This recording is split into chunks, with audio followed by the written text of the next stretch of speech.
Between 1919 and 1933, under the Weimar Republic, also known as interwar Germany, sexual freedom was essentially unrestricted. So what was happening?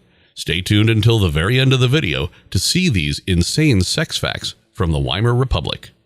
From late 1918 until the emergence of Nazism in 1933, Germany was governed by the Weimar Republic. Some people refer to it as Weimar Germany. The sexual liberties of Germany's Weimar Republic are now legendary, whether they were liberated, licentious, or simply liberal.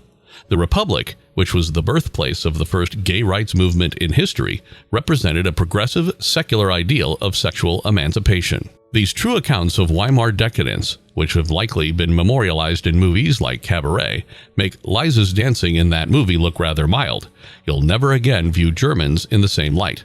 The Berlin explosion of the 1920s was the most overt expression of sexual emancipation and divine decadence. The restrictive provisions of the Treaty of Versailles, which were imposed on Germany after the conclusion of World War I, caused various social and political issues, but bold, revolutionary cultural movements like Expressionist cinema, Dada, and Bauhaus flourished in post-war Germany.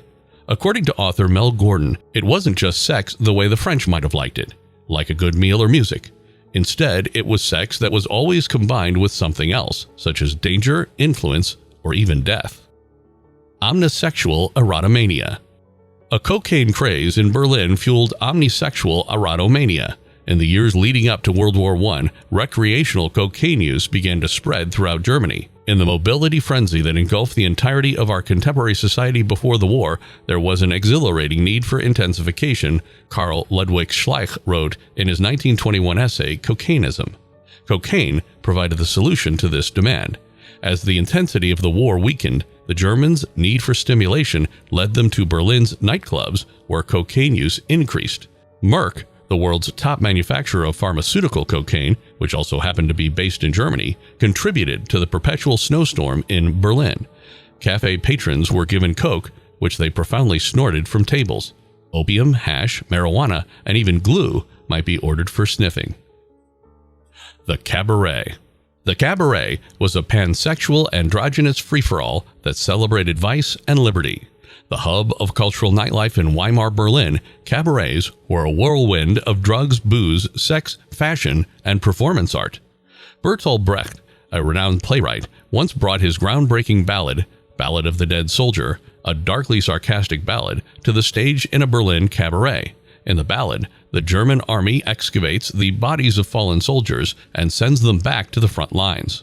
Berlin featured hundreds of highly specialized bars in addition to cabarets that catered to straight males, gay men, lesbians, and male and female cross-dressers, as well as the occasional non-binary pansexual extravaganza. When asked about their gender, androgynous performers at one particular club, the El Dorado, reportedly said, "Whatever sex you wish me to be," according to historians. Berliners also had access to a special production dubbed Beauty Nights, a ridiculous concoction of an opera night and a risque trip to a nudist bar. Anita Berber ate poisonous rose petals and was a priestess of depravity. You can tell the subject was as immoral as they come when the book is titled The 7 Addictions and 5 Professions of Anita Berber, Weimar Berlin's Priestess of Depravity. Anita Berber, a professional dancer, was a lavish hedonist who abused drugs and alcohol without restraint. She adored opium, morphine, and coke, but her favorite drug was extremely harmful. According to legend, she would consume rose petals that had been bathed in a solution of ether and chloroform. Berber was most well known for her sexual exploits, in addition to her tendency for consuming dangerous substances for the sake of partying. She allegedly dabbled in BDSM and was known for her nude and androgynous burlesque acts, which broke down gender and sexual barriers. Like her drug usage, Berber's libidinous bisexuality was openly displayed, frequently displaying a complete disdain for the distinction between the public and private worlds. Marlene Dietrich acquired an illustrious backstage credential. Given that author Diana McClellan previously referred to Marlene Dietrich as probably the busiest and the most ardent bisexual in theatrical Berlin, she receives 2 slots on our list, which makes sense. Of course, many Americans are familiar with the German actress from her parts in classic movies like Shanghai Express, Touch of Evil, The Devil is a Woman, and Blonde Venus. but Dietrich was a contentious atomic sex bomb of the German stage and screen before she made it to Hollywood. Particularly noteworthy are Dietrich's illicit backstage affairs in Berlin's wild Weimar theater scene. She was renowned for having a ravenous sexual desire that showed up in a variety of bizarre ways. The well-known German actor Klaus Kinski wrote in his autobiography about one such backstage liaison. Marlene tore down Edith Edwards' panties backstage in a Berlin theater and, using just her tongue, brought Edith to orgasm. Importance of fashion. In gay communities, the importance of fashion was a way to show who you were and what you like. If you ever watched a German expressionist movie, you already know how popular the Weimar style was. It was Gothic, ostentatious, Art Deco, suggestive, macabre, grandiose, rough, and daring. To get an idea, imagine German designers stealing French aesthetics. However, fashion served both a form and a purpose in the Weimar Republic, often by making overt, confrontational comments about gender and sexuality. Men and women in Berlin's cabarets expressed non-binary attitudes regarding gender through their clothes, showing a fluidity that was remarkably progressive for the early 20th century. Many people in the Weimar Republic used the adoption of non-gender conventional attire as a social statement. Women also expressed their ideas on economic and sexual freedom through clothes. Fashion offered sexual freedom, social advancement, and narcissistic fulfillment outside of the confines of traditional identity politics. Then there was Anita Berber, a former user of rose petals soaked in ether and chloroform, who pushed sexuality and fashion to the limit as much as possible without taking the subway naked. She was infamous for powdering herself up before leaving the house in just a fur coat and gold chain. She was also well known for taking her pet chimpanzee on the road. Geese sex. Even geese weren't immune to purported vices. At this time, almost any kink or need could be satisfied in Berlin, and it wasn't always required to involve a human partner. In his autobiography, The Europeans, Italian writer Luigi Barzini relates what is arguably the most bizarre goose-related sex act ever committed in the Weimar Republic. He writes, "I observed pimps hawking everything to everyone, including young children, young adults, libidinous ladies, and even animals. It was said that cutting the neck of a male goose at the perfect orgasmic moment would give you the most delectable thrill of all, allowing you to simultaneously indulge in sodomy, bestiality, homosexuality, necrophilia, and sadism, not to mention gastronomy, as the goose might be consumed after." Deregulation, widespread use, and politicization of prostitution. In interwar Germany, there was a campaign to decriminalize prostitution, which led to a new law in 1927. Depending on your budget, you could either pick up a companion off the street or have prostitutes delivered in a limo with champagne. But as Jill Suzanne Smith, a professor at Bowdoin College, pointed out, prostitution in the Weimar Republic wasn't just a way for strong heterosexual men to show their support for patriarchal ideas by buying women. However, it wasn't always empowering. As inflation made paper money virtually worthless, as Stephen Lemons reported for Salon, women flocked to the streets in droves in search of clients just so they could eat and keep a roof over their heads. Some even took mother and daughter trips. There were a lot of male prostitutes in Berlin from all sexual orientations, as the book Sex in the Weimar Republic makes clear. Gender flexibility was common. In the Weimar Republic, gender bending was extremely popular. Transvestism and cross-dressing were common practices both within and outside of LGBTQIA communities. They were frequently involved in exploring non-binary gender and sexual orientation in a secure setting. The bottom line. The Weimar Republic's beautiful chaos came to an end as a result of conservative backlash against the new artistic and sexual progressivism, which was unfairly blamed on Jews, as well as negative inflation and social unrest. These factors combined to create the ideal environment for the vile soup of Nazism. However, notwithstanding how wonderful it was, everything was taking place in the Weimar Republic, a gender-bending orgy of contemporary existence. And there was sex everywhere in Weimar Germany. Drugs and alcohol, as well as homosexuality, nudity, prostitution, and orgies were all readily available. There are now literally thousands of skincare products available. The reason everyone is aware of the significance of maintaining personal cleanliness for reasons of both appearance and health is due to years of knowledge.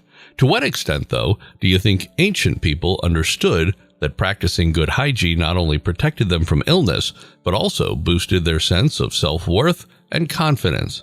What was their daily personal hygiene like? In this video, we're going to tell you about the personal hygiene of people in colonial America. Stay tuned. No two doctors in colonial America agreed on the therapeutic value of bathing, let alone on the best way to treat sick people. Most colonial residents didn't bother with a daily shower despite habitually dumping trash into the street. The question you need to answer is whether or not you care about your lack of personal hygiene when everyone else in town smells like rotting flesh.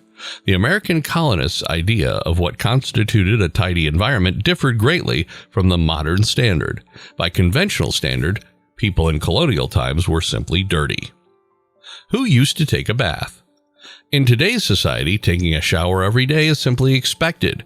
Most of us have a routine that entails removing all traces of sweat and dirt from our bodies by either standing under a shower or slipping into a bathtub filled with hot water. When the United States was still a collection of independent states, bathing was mostly a luxury item for the wealthy and only done when necessary. The effort required to fill the tub with water and transport it was one reason why it was not widely used, even among the wealthy. According to historians at Colonial Williamsburg, wealthier colonists only bathed in tubs on rare occasions throughout the year. To take a bath, it was necessary to retrieve a bulky wooden tub from storage, obtain enough water from somewhere if you had a well nearby, and potentially heat it. Putting aside the inconvenience of having to wash up, people back then believed that depriving your body of its natural oils made you more susceptible to illness. Some affluent people did have bathhouses on their land, but these were not for hygiene. Colonial Williamsburg historians say the final royal governor of Virginia, Lord Dunmore, had one installed in his residence. He could not bear the scorching environment and would cool himself in his bathhouse by having attendants pour water over him. There was no soap involved. They only used to change their underwear. The idea that one should always wear clean underwear appears to be one aspect of personal hygiene that has endured since colonial times. The only difference was that in that era, people considered cleanliness to include things like wearing clean underwear. It is well known that Alexander Hamilton believed this, and in hot weather would frequently remove his clothing to change into fresh underwear. Colonial folks believed undershirts, shifts, and other undergarments could absorb all of the sweat and grime from one's skin. As historians at Colonial Williamsburg write, wealthy people had fresh underwear provided for them every day. What did their laundry day look like? Nowadays, doing laundry entails nothing more than collecting and sorting your dirty clothes and linens before throwing them without ceremony into the washing machine with your preferred detergent. After waiting an hour, you'll be given a new wardrobe to wear. While the routine of cleansing one's unmentionables has barely altered much throughout the years, the amount of effort to complete the procedure has. According to accounts from Colonial Williamsburg's historical archives, women put in long hours doing the laundry. There was a special area in most 18th century homes, generally next to the kitchen, where the household's linens were washed by servants or enslaved women. Laundry was eventually given structure, as was customary in wealthy households. Lye soap, large tubs for washing and rinsing, a large saucepan to boil water in, and various irons and brushes were among the instruments of the trade for laundresses. Cotton and linens were boiled in huge pots and then beaten with a small paddle until the dirt was discharged. Wool and silk garments were subjected to a gentler dry cleaning procedure. Fuller's earth clay was used by the laundry service to remove oil stains from wool, and other methods were used to clean specific stains on silk. Historians of Colonial Williamsburg report that stains were removed using a variety of methods, including salt, chalk, turpentine, lemon juice, and even urine. What was their dental hygiene like? The dental hygiene practices of the 1700s were as primitive as dentistry could get. Dentists existed, but they'd only recently begun researching solutions for problems like tooth decay. According to the Revolutionary War Journal, common people during the period suffered from the after effects of many ailments and the prevalence of sugar-laden diets. A toothache was typically treated by having it extracted by a blacksmith, silversmith, doctor, or barber, depending on availability. You could go to the dentist if you had the money, but that wasn't always the best choice. To treat cavities, a dentist may have improved equipment, but anesthetics wouldn't be available for another century. Those missing teeth would have to resort to dentures. Experts from the military health system indicate that these dentures were fabricated using a wide variety of bones and/or real teeth from other people, and sometimes animals. It's a common misconception that George Washington owned many set of wooden dentures. Natural teeth from Washington were used in conjunction with metals and even animal teeth to create dental implants and bridges. How then did individuals take care of their beautiful white teeth? Historically, Native Americans were known to use methods like chewing sticks and herbs or washing their teeth with charcoal to remove food and plaque buildup. The Charlotte Museum of History claims, however, that colonists used toothbrushes and charcoal. Native Americans used to think that the Pilgrims were gross. When the Pilgrims first landed in Massachusetts, the local Wampanoag tribe had a negative impression of them due to their unsanitary practices. The Wampanoag washed daily in the river and thought their new neighbors were unsanitary, according to history. The Pilgrims had a valid excuse for their behavior. They had been on a ship for months with no access to clean water. Native Americans weren't merely put off by Europeans' odor, according to the Smithsonian. That someone would save a used handkerchief rather than throw it away seems strange to them. The truth is that some people in today's society would agree with them and feel the same level of revulsion. When Europeans first arrived in America, they relied on Tisquantum, known as Squanto, to teach them how to thrive in their new homeland. Though soap had been available in the past, it was never utilized. As the conversation points out, soap's significance is undeniable, and the substance has been around since antiquity, long before anybody knew what germs were. Soap, when combined with water to form a foamy lather, was thought to magically remove filth from surfaces, but this was all they knew. Despite the widespread use now, soap has not always been the preferred method of personal hygiene. Those living in colonial times hardly ever used it to wash their bodies. This water was instead put to use for washing anything else that needed to be purified. It wasn't always as easy as running to the mall to pick up some soap. The production fell to the wives and daughters. Pensbury Manor's historians say that despite using few components, producing soap is a laborious procedure. That's all for today. What was the grossest truth about the personal hygiene of colonial Americans? Let us know in the comments section. If you liked this video, then share it and subscribe to our YouTube channel. We'll see you in the next video.